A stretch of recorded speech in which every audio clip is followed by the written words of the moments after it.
Hi, welcome all. We're going to get started here in just a few minutes. Dr. Oates, whenever you are ready, I am ready.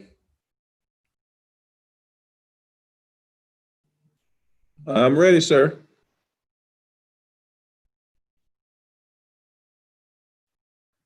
Okay, then you can go ahead and kick it off, and I'll take it from there. All right. Just want to say good evening to everyone and welcome everyone to the Brunswick County Schools Redistricting Project Phase 2. This is our public information session number 1, and there'll be a series of public information sessions as we go along. As Mr. Cropper did mention, I'm Jerry Oates. I'm the superintendent of Brunswick County Schools, and I am glad to be able to be a part of this process and also encourage as much public input to this process as we can. If you are familiar with redistricting, our Board of Education authorized that we complete our redistricting project in 2 phases. The first phase of which was completed last year in December because we opened up the new Town Creek Middle School, and we're now beginning the second phase of this process. And we have used Cropper GIS in the first phase, and we're continuing to use Cropper GIS for this phase as well. So what I will do at this time is turn this over to Matthew Cropper, who will go through the presentation and provide us with much information that will be helpful as we go through this process for redistricting in phase 2. Mr. Cropper. Thank you, Dr. Oates, and thank you all for coming and participating in this public information session. A few things that I wanted to touch some just pointers about the Zoom call, the Zoom webinar before I get into the presentation. You'll notice that on your panel as attendees, there is a Q&A section that's available. That Q&A section allows you to type in questions, and as we go through the presentation, we will look at those questions and we will answer questions most likely at the end of the presentation. And so any question that you have, feel free to type those in the Q&A, and we would be happy to answer questions after the presentation is complete. This is also being recorded and live streamed, and we will be posting a link of this presentation as well on the district's webpage, so that they can, so that people who weren't able to participate or follow or come attend this webinar can catch up and see what was discussed at this meeting. So let's get into it. So the objectives for tonight's meeting are to give you some background on the upcoming redistricting process. This is the second phase of redistricting that Brunswick County is going through. The first phase involved the northern area of the district and the county to account for the Town Creek Middle School opening. But the objectives for this presentation are to give you an introduction and background and objectives for the second phase. We're going to review the redistricting criteria, and then we're going to talk about some of the roles and responsibilities of stakeholders as for all the different people who play a role in this process, and all the way up to the public. Talk a little about the timeline, a little bit of background on some of the information and material that we have put together in preparation for this effort, and then talk a little bit about how you as members of the public can participate. And so let's go into the first section, which basically is a little bit about us. And we are Cropper GIS Consulting. We are K-12 planners, and we do this kind of work all over the United States. We've done work for districts of 3,000 to over 200,000 students all over the United States. As Dr. Oates said, we have worked with Brunswick County in the past, and most recently worked on their phase 1 redistricting for the northern part of the county. And this is just our type of expertise. We specialize in redistricting plans. We do demographic studies, and we help work with communities and members of the public. And we also help with site feasibility and facility planning. But for this effort and for this particular project with Brunswick County, our focus is on redistricting. I am Matthew Cropper. I have about 20 years of experience in doing this kind of work, and me and my staff will be working through this with the district and facilitating this process using our expertise and experience and doing this kind of work with school districts all over the United States.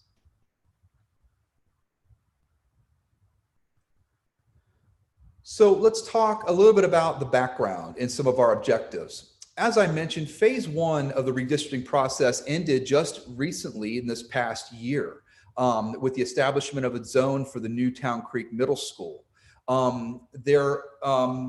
That work was primarily in impacted areas in the northern part of the county, Town Creek Middle School, and those communities north of that, in Belleville and Lincoln, in that region up of the county.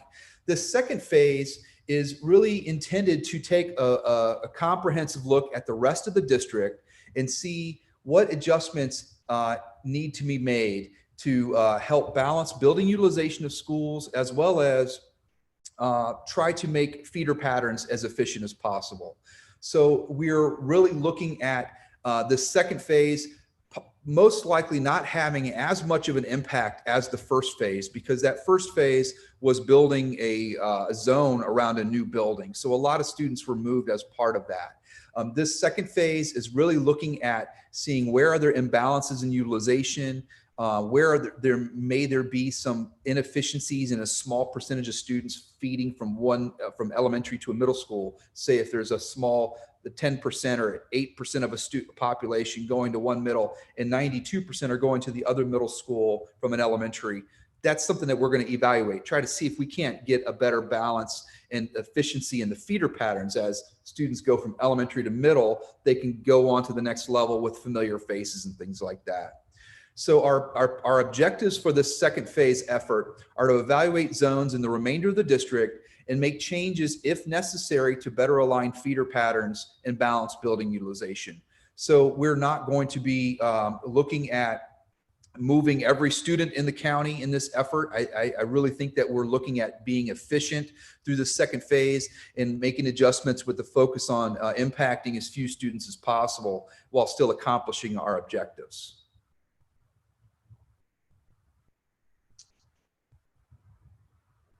We do have a set of criteria that we follow as we work through the redistricting effort. And these are basically some general guidelines and rules for us to follow as we start evaluating options and putting a series of options together. And they are to the greatest extent, keep students at a neighborhood school. So try to keep students as close to their home as possible in working through this redistricting process. And also look at the number of students in the building. I know that some buildings have greater capacities than others, but the district has established a parameter to the greatest extent possible. Keep maximum students number for high schools at 1,400, middle schools at 750, and elementary schools at 600. And that's just a good process to try to have a balance of the number of students in each building and to make sure that the buildings are equitable in terms of how many kids are there and how many seats are available at the schools. And finally, try to keep an average bus route between 60 and 75 minutes. And so we'll have transportation staff from the district working with us and evaluating options and giving us input as it relates to the impact on transportation with any consideration that may be made in a boundary option. So this is a table that shows you the stakeholders. And so we have broken down the stakeholders into different components and different parts and different roles of the different stakeholders. And you could see we have the consultant, we have what we call an internal planning team, the general public, there's the superintendent and the school board. And I'm just going to go through each of these and kind of give a little bit of a background and orientation and overview on each person's role or each stakeholder's role. So the consultant is Cropper GIS Consulting. Like I said, we will be managing this process and facilitating everything as it relates to development of maps and statistics, putting together materials and presentations such as this, providing links to the district and so that they have information that they can share with you as members of the public. And we'll be facilitating all of the work with all of the different stakeholders through this process, all the way down to presenting to the school board. Once the process is near completion and we get to the level of presenting to the school board, we will be providing a recommendation to the superintendent and or school board on a recommended plan based off of our the analysis and the process that we're about to embark on. We will be working with an internal planning team. Like I mentioned, we have talked with the district and put together a group of people that's comprised of district administrators, central office staff, transportation, people who manage the elements of student assignment and special programs, transportation, central office, anybody who needs to be around the table as we start evaluating options, they will be part of this internal planning team. I will be working with them, and my staff will be working with this internal planning team to start evaluating options, and we'll start putting together maps and drafts that we can look at and get response and feedback from the planning team. The focus really is for the planning, for this effort with the planning team, is to develop a series of options that we can take to the public and share with you and get some input from you at that point. So we'll probably, when we get to the public engagement session and we start sharing maps, which we're not sharing any maps tonight, we will be probably bringing forth a couple of maps for you to look at and give us feedback on. But like I said, we're just starting this process. We don't have any maps created, and we're just getting into the process of coordinating with the internal planning team and getting some things on the schedule so we can really start looking at maps and data. The general public is a very important part of this process. The general public will be informed through the website. So the district is managing a web page for redistricting for phase 2 that will have a lot of key information on it, information such as the feedback form that you can go to provide input. We'll have an online map there. I think that's already posted up there. Copies of the presentations and things like that that we've been posting to the public, and then materials related to maps and things like that when they're ready to be shared with the public. So that's the website's a very good place for you to follow the process. And like I said, there's a feedback form on that website where any member of the public can go in and type in any comment that they want as it relates to the redistricting process. As it sits now, you can feel free to provide any comments to us. And when maps start coming out, you can certainly give us input on the maps. And we will be tracking all of your feedback and studying the input that you provide and seeing if we can react to your input. If your input helps bring us closer to adhering to our objectives and criteria. You may say, oh, this zone option is splitting this neighborhood down a residential street. And we're working really hard to avoid that. But if there's something that's unintended that's happening with this, or you may provide a suggestion of moving one area instead of another to help balance utilization and to help bring kids closer to their home, that types of input are things that we can that we will react to, respond to, and collect from you, and that we're really looking for from you as the process matures. The superintendent is really working more with the internal planning team and monitoring progress. The superintendent is not necessarily involved in every internal planning team meeting. It's more of a high level, working at more of a high level. The superintendent helps to update the school board on progress that's being made through the course of the study, and just checking in with the internal planning team, seeing how the progress is going, and using that information and input to help be that liaison with the school board and help and keep the school board informed as the process continues. The school board is in charge of assigning the charge for this effort and giving us our responsibilities and the objectives and helping to get everything in place for this effort. They're advising staff about the process and regarding policy related decisions. So there are certain things that are really up to the school board that are above the level of even administration, and sometimes that things such as policy decisions, things that require school board action and a school board vote on, are things certainly that will be coming from the school board. And ultimately, the school board is in charge of voting and approving on a redistricting plan. So we are working right now with all the other stakeholders to build the materials, do our research, evaluate options, share those with the public, and get input from the public. And then ultimately, the school board will be taking all of that information and all the research that has been done through the course of the study and make a knowledgeable decision and a vote on a redistricting plan. That plan is expected to occur in March of next year, so March of 2021. And I will share a timeline with you here. So here you can see the timeline for this process. You could see that we have begun working on collecting data and information. We've been putting that information together and assimilating data. You'll see that there's an internal options development with the administration that spans from October through February. And that's the work that we'll be doing with staff in developing options, modifying options. The real focus of the effort is getting to these other public information sessions and also giving you the ability to give us public comment at Board of Education meetings. So you can see the green rows in here are the different public information sessions that we have scheduled. We have one that's occurring right now tonight, which we're giving you an overview and background of the process. And then you'll see on December 1st, we're planning to come back with you. And that at that time, we will be sharing some maps. And so we'll give you a background on where we've come, a little orientation again on the criteria and our objectives. And then we're going to get right into some maps and start sharing maps with you. And then we will we'll also enable a Q&A session there so that we can get some questions answered that you may have and work through that.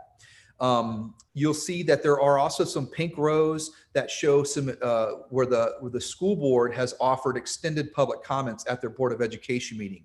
So you have one of those opportunities on January 5th.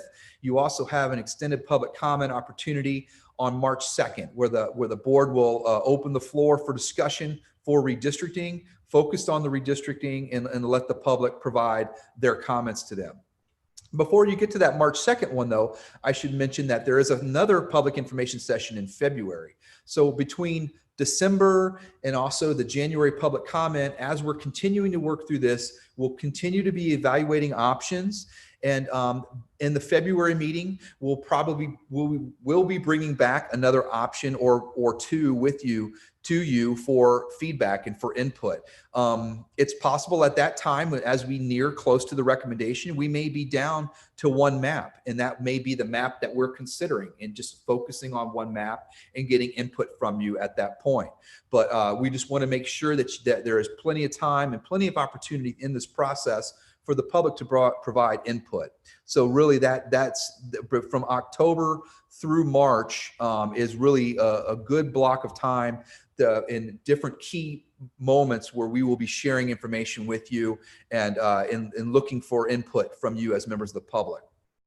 You'll see on the timeline, we have the school board presentation of the final draft redistricting recommendation, which will be March 23rd. So our recommendation will be made on March 23rd, and it still will be draft at that point. Nothing is final until the school board approves a plan. And so the board is expected to vote on a redistricting plan the following week on March 30th.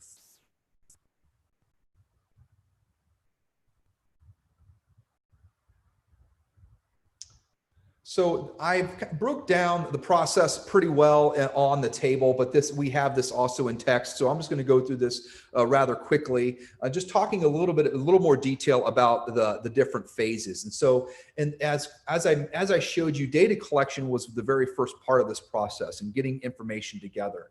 We have collected data already for phase 1, but we are still collecting information from the district and getting data, particularly the most recent fall 2020 enrollment.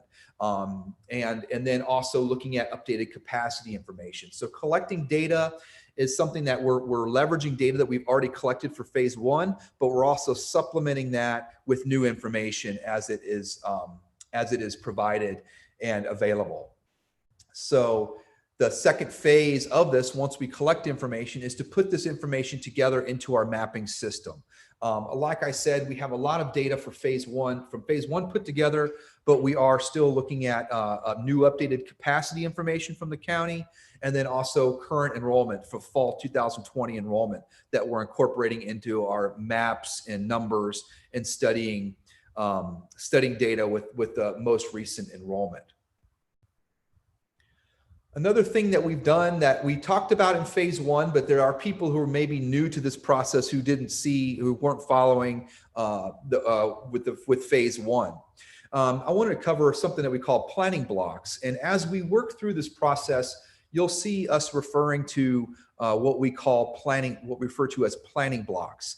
These are small building blocks for redistricting. And so think of these as pieces of a puzzle that would move together as we start working on redistricting options. So the goal is to try to establish these blocks with a focus on not splitting a neighborhood or a subdivision, if at all possible. And if this area has to move, it moves together.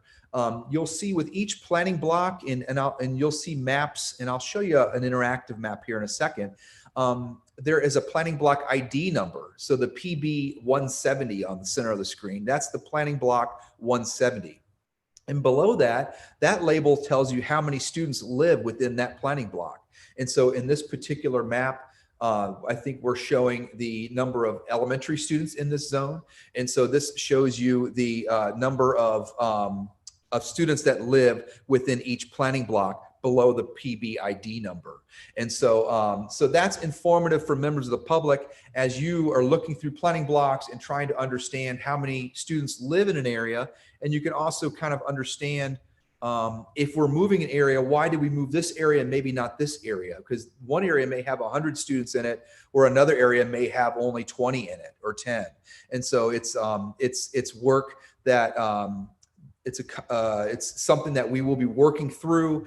And these planning blocks, based off of your input, if you see that we're cutting the line or a block cuts off the end of a street, or we're cutting through a residential area, or if a planning block can be further divided to make more opportunity for options, that input, you can provide us that input and we will listen, and the planning blocks can be modified and updated as we work through the process.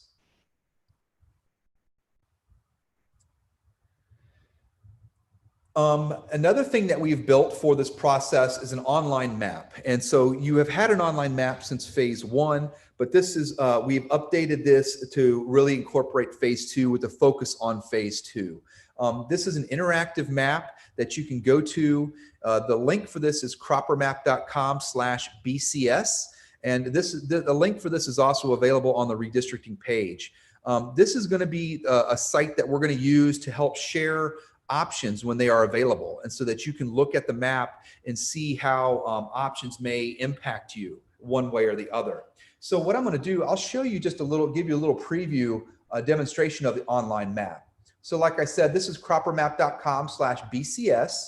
And in here, when you get to it, you'll see there's a list of layers, options on the left. And if you hit the arrow next to that, it expands the list so that you have some functionality, you can function and interact with the different layers. You'll see a planning blocks layer. So if you click the plus sign on the planning blocks layer, you can see different things with the planning blocks, and they based on what labels are showing. So if I turn on the top one, this will show me the planning blocks, and this shows me the planning block ID number because I'm showing the label. We can also, if you wanted to see how many kids live in an area, you can turn on the K-5 labels, and it'll tell you each number now represents the number of K through 5th graders that live in each of these planning blocks on the map.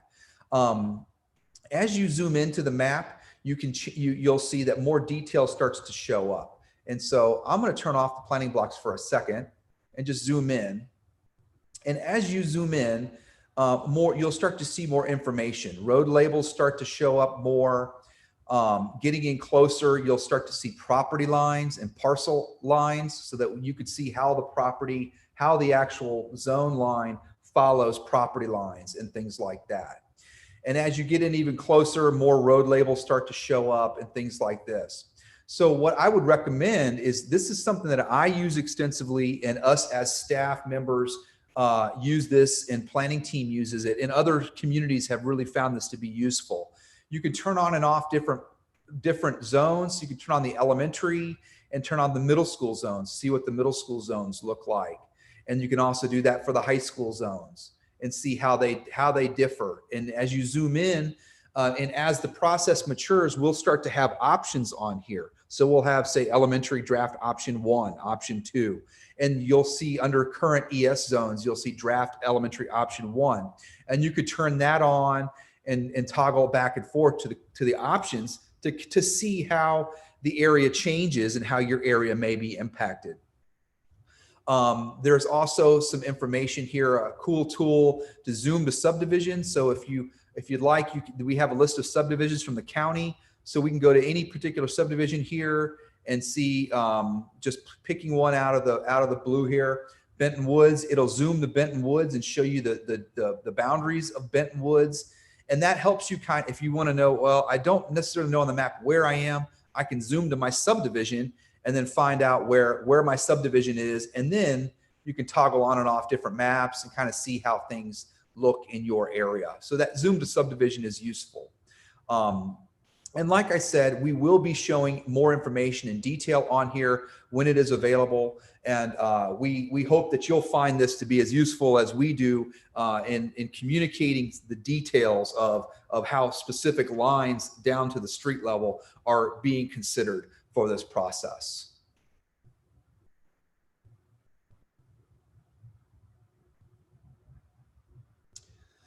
The third phase of this process is options development. And so that's where, starting now, we're working in options. We haven't shared any options with the district, but we will be starting the conversation here within the next couple of weeks and looking at scenarios that we're starting to model and put together. So, so the options development it's always best to start with a series of baseline options to take to the team, so they can see a couple of different options of how it could look. And then we'll get their feedback and input as it relates to the maps and the statistics and the data. And that can help drive changes, maybe developing additional maps. Transportation may say, well, that really is not an option because of you're creating a much longer transportation commute where this other option may look better. So we'll take that input and that will help drive change to the maps and creating maps as we prepare for the public information session. The fourth phase of this process is really working through that block of time, like I was talking about with the internal planning team and also the members of the public information sessions and the extended board comment. So we will be working with the internal planning team from October through February to analyze all the data, and then working to develop a series of options that we can share with members of the public, like I said, at those public information sessions. We'll also, when we get to those public information sessions where we have maps, draft options to share, we'll also have another survey formatted for that effort. And there will be another survey that will be deployed at that time to ask you specific questions about the options and help further inform us and all stakeholders about their feelings and thoughts and observations about the different draft options. So again, I have the timeline here that just a recap back on where we are. October 29th, we have a lot of work to be done ahead of this and after this meeting, and we're really looking forward to working with you as members of the public on this effort and starting to get feedback from you and engaging you through this effort.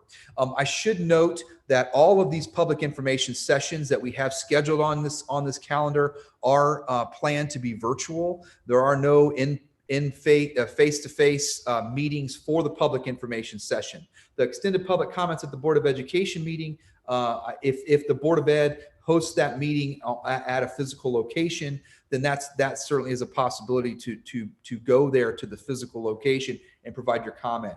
But we're working, we've been doing this with other districts, and it's working out very well, doing the remote method here, and keeping everybody safe and still keeping the process continuing, even if there may be any unanticipated delays as a result of the situation we're in right now with our country and our world with the pandemic. So how can members of the public participate? So I've talked about different ways that you can participate. Mr. Siemens from the district posted in chat of the redistricting webpage. If you go to the school district's homepage, you'll be able to see information on there for redistricting phase 2, and that will take you to a redistricting page that the district is managing.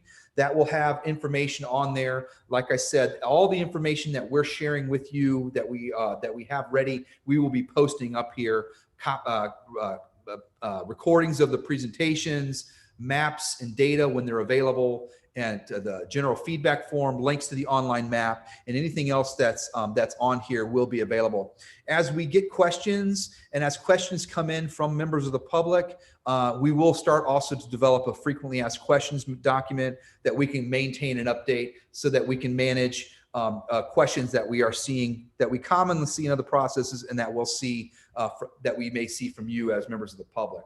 So keep an eye on the district webpage, the Brunswick County's redistricting page, and that's bcswan.net/phase2 redistricting. And that can be found just by going to the school district's homepage, and you'll see phase 2 redistricting as a link as you scroll down. Like I said, on there's a feedback form, so that's live now. You can give us any input on that feedback form, and I would encourage you to tell your neighbors and other people who may not be able to participate tonight that they can go watch this recording, which will probably be available by the weekend, and then we will also be monitoring this, like I said, throughout the course of the study. We have the online map that I gave you some input on, and that's also posted up there. And so we really look forward to hearing from you through this process and engaging the public and working with the district. And we're honored as consultants to be working with you guys on this effort, and really looking forward to working with you and coming to a viable and effective solution for Brunswick County. So that is the end of my presentation. Does anybody have any questions? I don't see any questions that are posted in the Q&A. And if there are any questions, I'll give just another minute for people to ask any questions that may exist, that they may want to ask. And is there anything that, while we allow that time to flow for any last second questions, did anybody else from the district want to provide any other comments that for this before we adjourn? Mr. Cropper, I just wanted to thank you and commend you again, you and your company, for the work that you've done in the past and what we look forward in working with you again now. And I think bringing in the public, of course, is something that we take pride in doing, and we definitely hope that we get a lot of public input to assist us in this process. So again, thank you, and thank you for those that have joined us tonight and those that will watch it in the future. Yes, sir. Thank you, Dr. Oates. And we don't have any questions at this moment. So at this time, I think we'll adjourn the meeting. And thank you all very much. And I hope you all have a great evening. Goodbye.